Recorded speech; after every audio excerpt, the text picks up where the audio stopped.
ರುಚಿಯಾಗಿರುವಂತಹ chicken ಬಿರಿಯಾನಿನ ಹೇಗೆ ಮಾಡೋದಂತ ತೋರಿಸ್ತಾ ಇದ್ದೀನಿ. ಜಾರ್ಗೆ 1 ಇಂಚ್ ಆಗುವಷ್ಟು ಶುಂಠಿ, 4 ಹಸಿಮೆಣಸಿನಕಾಯಿ, 1 ಇಡಿ ಆಗುವಷ್ಟು ಬೆಳ್ಳುಳ್ಳಿ, ಸ್ವಲ್ಪ ಕೊತ್ತಂಬರಿ ಸೊಪ್ಪು, ಸ್ವಲ್ಪ ಪುದೀನ ಸೊಪ್ಪು, ನೆನೆಸಿಟ್ಟಿದ್ದಂತಹ 15 ಗೋಡಂಬಿನ ಹಾಕ್ಕೊಂಡು ನೀರನ್ನು ಹಾಕಿ ನುಣ್ಣಗೆ ಪೇಸ್ಟ್ ಮಾಡ್ಕೋಬೇಕು. 1 kg ಚಿಕನ್ಗೆ ರುಬ್ಬಿರೋ ಮಸಾಲ ಹಾಕಿ ಚೆನ್ನಾಗಿ ಮಿಕ್ಸ್ ಮಾಡಿ ಇದನ್ನು ಒಂದು 10 ನಿಮಿಷ ನೆನೆಯೋದಕ್ಕೆ ಬಿಡ್ತಾ ಇದ್ದೀನಿ. ನಂತರ 3 ಗ್ಲಾಸ್ ಆಗುವಷ್ಟು ಅಕ್ಕಿನ ಒಂದು 10 ನಿಮಿಷ ನೆನೆಯೋದಕ್ಕೆ ಬಿಡಬೇಕು.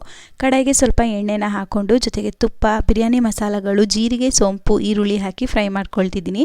ಇದ್ರ ಜೊತೆಗೇ ಟೊಮೆಟೊ, ಪುದೀನನ ಹಾಕಿ ಫ್ರೈ ಮಾಡಿಕೊಂಡು ನೆನೆಸಿಟ್ಟಿದ್ದಂತಹ ಚಿಕನ್ನ ಹಾಕಿ ಅದಕ್ಕೆ ಧನಿಯಾ ಪುಡಿ, ಚಿಲ್ಲಿ ಪೌಡರ್, ಗರಂ ಮಸಾಲ ಪುಡಿ, ಜೀರಿಗೆ ಪುಡಿ, ಅರಿಶಿನ ಪುಡಿ, ಉಪ್ಪು ಇದಿಷ್ಟನ್ನು ಹಾಕ್ಕೊಂಡು ಚೆನ್ನಾಗಿ ಮಿಕ್ಸ್ ಮಾಡಿ ನೀರು ಡ್ರೈ ಆಗೋವರೆಗೂ ಫ್ರೈ ಮಾಡ್ಕೋಬೇಕು. ನಂತರ 3 ಗ್ಲಾಸ್ ಅಕ್ಕಿಗೆ 6 ಗ್ಲಾಸ್ ಆಗೋಷ್ಟು ನೀರನ್ನು ಸೇರಿಸ್ಕೊಂಡು ಕುದಿಯೋದಕ್ಕೆ ಬಿಟ್ಟು ಕುದಿ ಬಂದಮೇಲೆ ನೆನೆಸಿರುವಂಥ ಅಕ್ಕಿನ ಹಾಕಿ ಒಂದು 10 ನಿಮಿಷ ಮೀಡಿಯಂ ಫ್ಲೇಮಲ್ಲಿ ಬೇಯಿಸಿ ನಂತರ ಲೋ ಫ್ಲೇಮಲ್ಲಿ 5 ನಿಮಿಷ ಬೇಯಿಸಿ ಕೊನೆಯದಾಗಿ ಬಾಳೆದೆಲೆ ಮುಚ್ಚಿದ್ರೆ ಬಿರಿಯಾನಿ ರೆಡಿ ಆಗುತ್ತೆ.